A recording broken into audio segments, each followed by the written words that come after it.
आणि राजकारण करायला लागले.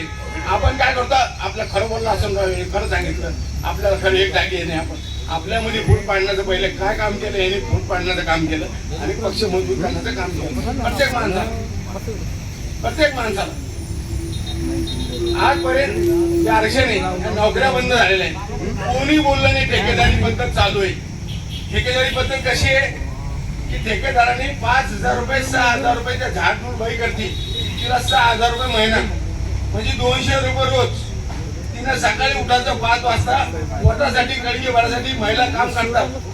कमी ठेकेदारी जागा खाली आहे, तर शासन भरत नाही. आपण का म्हणतो आपले शासन करते बसलेले, पण ते पण बोलत नाही, आपण बोलत नाही. आरक्षणाचा मतलब काय? तुम्ही जागा रिकाम्या किती आमच्या तेवढ्या भरा. 13% आरक्षण तेवढ्या जागा भरा. का रिकाम्या ठेवल्या? कारण काय रिकाम्या ठेवायचं? कोणी सांगितलं तुम्हाला रिकाम्या ठेवायच्या? शिक्षकाच्या जागा अनेक एका टेबलचं 3-3 टेबलचं काम चाललेलं आहे. 5-5 टेबलचं काम एका माणसाकडे. एका गावातला लाईनमन 10-10 ठिकाणच्या लाईनमनचे लोकांचं काम करतो. सगळ्या डिपार्टमेंट सगळ्या जागा खाली. शिपायाच्या जागा खाली. शिपायाच्या जागा, शाळेतल्या शिपायाच्या जागा भरायच्या नाही. जिल्हा परिषद शिपायाच्या जागा भरायच्या नाही. पाणी द्यायचं कोण ठेकेदारी मंजुरी करा, काम करा. ड्रायव्हरच्या जागा भरायच्या नाही. हे सगळे कायदे यांनी करून ठेवायचे. हे आपल्याकडे एक्सचेंज चालू होतं, ते बंद करून टाकलं.